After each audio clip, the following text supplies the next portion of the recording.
2,600,000 Монгол хүмүүс Монгол оронд амьдарч байгаа. Гэвч цор ганцаархнаа хайртай хүн байхгүй хүмүүс 3 хүн тутмын нэг нь байгаа. Энэ ганцаараа хүмүүс яагаад ганцаараа явж вэ? Ажилтаа байж магадгүй, сургуультаа байж магадгүй, тэр баялагтаа байж магадгүй, орон гэртээ байж магадгүй, тэр унах унаатай байж магадгүй, маш их мөнгөтэй байж магадгүй. Гэвч та ганцаардсаар л байдаг, та зовсоор л байдаг. Тэг 3 янзаар хүмүүс ганц биеэр амьдарч байна. Тэг нэгдүгürt огт гэрлээгүй хүмүүс 40-50 нас хүрсэн явж байна. Айж байна, мэдхгүй байна, эргэлзэж байна. Хаана очихоо мэдхгүй байна. Хоёрдугаар гэр бүл нь хорвоогоос бурхан болоод явчихсан. Тийм учраас ганцаараа үлдчихсэн. Хаана очиж дахиж гэрлэх үлээ.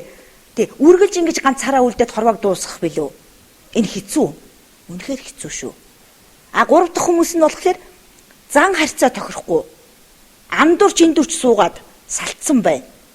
2 дахь, 3 дахь, 4 дахь, 5 дахь амьдралаа үзэж байна. Тэг энэ ганц биеэр яваад төөрч самуураад байгаа. Өөрийн хайртай хүнийг олж чадахгүй байгаа. Өөрийн биений талыг олж чадахгүй байгаа хүмүүс туслахад бэлэн байна. Манад зөвхөн ажил хийдэг. Тодорхой өөрийн гэсэн орлоготой 300 гаруй хүний бүртгэл бий. Тэгээ энэ 300 гаруй хүн хагассан өдөр болгон бид нар тоглодог. Баг залуу харагддаг учраас бид тоглодог. Бид үргэлж хүнээс сонсохгүй бол мэдэхгүй байгаа учраас бид ярилцдаг.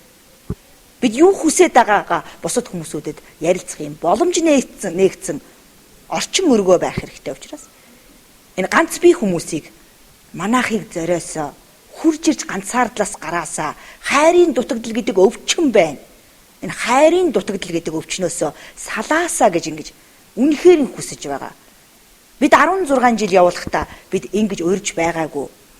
Бид зөвхөн одоо бэлэн боллоо. Одоо бэлэн болж та бүхэнд үйлчлэхэд бэлэн боллоо. Бид бүх туршилтыг хийж үзсэн. Манайхаас сар бүр 10 хосууд олноороо гэр бүл болоод баярлаад гардаг. Өнөөдөр 45 нас хүрсэн гэрэлж үзээгүй хүн манайхаас гэр бүл болоод үр хүүхэд нь гараад ирэхээр ямар их аз жаргал дунж юм. Үнэхээр их аз жаргалтай тэр диваажин гэдэг орчныг бүрдүүллээ гэж талархах сэтгэлтэйгээр эргэж ханддаг. Тэгэхээр ганцаараа гэртээ сууж байгаа хүмүүс нийгэмд гарах дурггүй хөшгөө хаагаа зургтаа үзээд ажиллаараа авгаа хийгээд ажиллаараа нөхөр хийгээд энэ байдлаас бүгдээрээ салахын тулд нууц товчоо ресторан дээр өөлөн ихийг зорь. Тэр өөлөн ихийн бусдын төлөө санаа тавьж исэн бүх үйлчилгээ үйл ажиллагааг бид хийхэд бэлэн байгаа.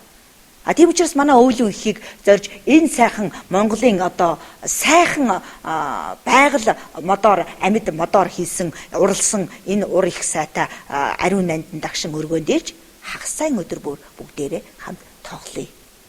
Заавал та архиужиж өөрийнх нь үндсэн дүр төрхийг гаргах гэдэг хэрэггүй. Та байгаагаараа л өөрийнхөө байж чадчихвэл та өөрийгөө заалж удирдах чадсан байна.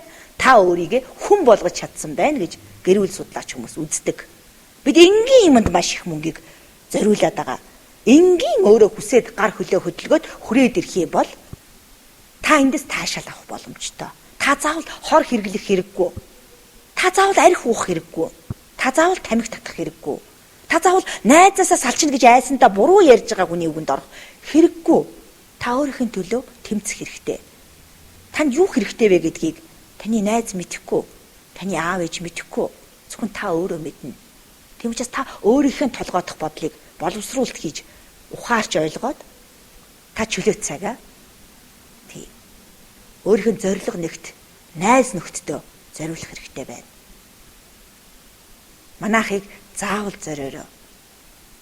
10 сарын 1-ний өдөр бид ганц бие 300 хүнийг цуглуулсан хайрын харилцааг дээдлэгч хүмүүсүүдэд лекц орно. Амьдралаа там болгох уу, диваажин байх уу гэдэг цоврал лекцийг хийж энэ ганц бие хүмүүсүүдэд туслах гэж байгаа. Тэгэхээр та манайхыг зорж ирснээр заавал найзтай болно.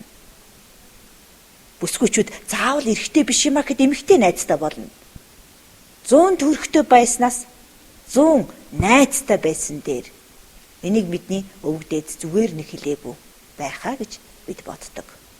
Тэр их олон найзтай, их олон зөв бодол бодсон хүмүүсийн хүрээлэлд орж ирэхийг хүсвэл нууц тавчоо өөлөн их хамтран ажиллаж байгаа манай өргөөг зорин ирээрэй.